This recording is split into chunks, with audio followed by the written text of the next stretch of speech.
नमस्कार, मैं हूं आदित्य कुमार और आपका मेरे YouTube channel defence knowledge point 42 में स्वागत है। चलिए आज के डिफेंस टॉपिक पे हम बात करते हैं। इंडियन नेवी, इंडियन एयरफोर्स और एडीए के साथ मिलकर काफ़ी लंबे समय से अपने एयरक्राफ्ट कैरियर आईएनएस विक्रमादित्य और आईएनएस विक्रांत के लिए एक इंडिजीनियस फाइटर प्लेन डेवलप कर रही थी, जिसे तेजस मार्क टू के रूप में चुना जाना था।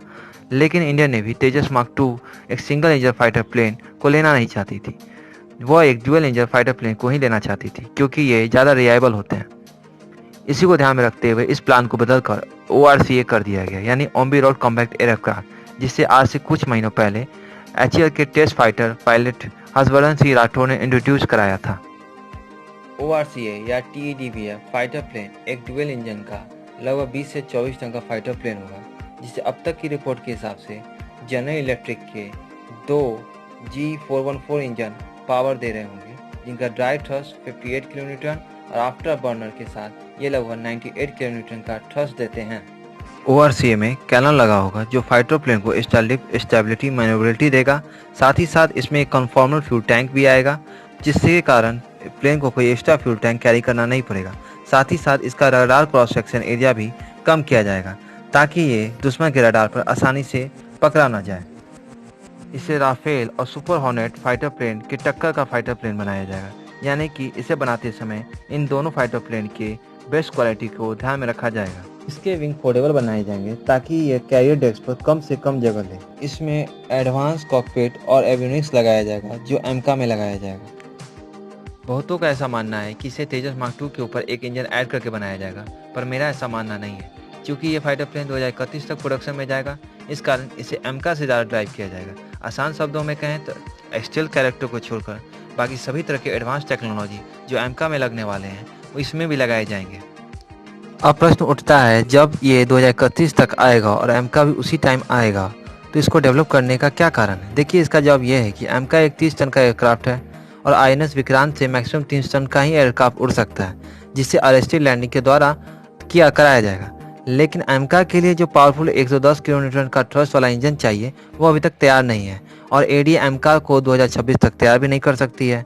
और नेवी तेजस मार्क 1 वाली गलती दोबारा नहीं करना चाहेगी, क्योंकि ORCA को MiG-29K के रिप्लेस के तौर पर देखा जा रहा है, जो 2030 के बाद रिटायर होना शुरू हो जाएंगे।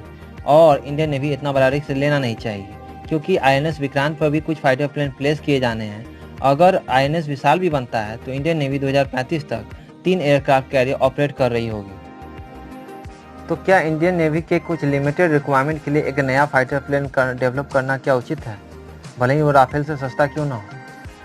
देखिए, इंडियन नेवी हमेशा से खुद के फाइटर प्लेन यानी डोमेस्टिक फाइटर प्लेन के प्रोडक्शन पर निर्भर रहना चाहती है, क्योंकि फॉरेन वेंडर पर निर्भर रहना एक रिस्क होता है, खास तौर पर वार टाइम। साथ ही साथ इंडियन नेवी MiG-29 या यूं कहें रशियन फाइटर प्लेन के खराब आफ्टर सेल सर्विस से काफ़ी परेशान रहती है। इसे हमेशा रिपेयरिंग के लिए डकयार्ड भेजना पड़ता है, कभी कभी रशिया भी भेजना पड़ जाता है। इस कारण इंडियन नेवी इस टाइम अपने डोमेस्टिक फाइटर प्लेन के विकास पर ज़्यादा जोर दे रही है।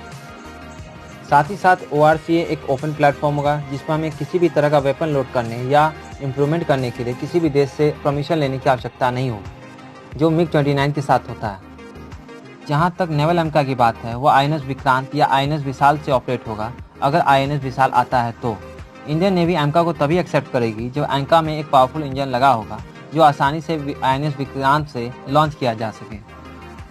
अगर सब कुछ सही रहा, तो इंडिया 2035 तक 300 से अधिक फाइटर प्लेन ऑपरेट कर रही होगी, एमका को छोड़कर, जिसमें 200 से 250 के करीब Tejas mark 1, mark 1A, mark 2 operate हो रहा होगा, और 60 से 100 के करीब ORCA होगा।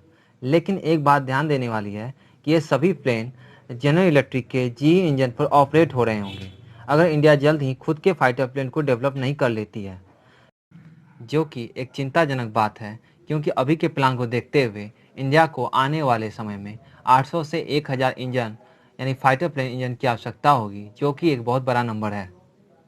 अंत में मैं यही कहना चाहूँगा कि ORCA बनाने का जो इंडियन नेवी द्वारा निर्णय लिया गया है, वो एक अच्छा स्टेप है, जो आने वाले समय में हमारे डोमेस्टिक प्रोडक्शन इकोसिस्टम को बूस्ट देगा।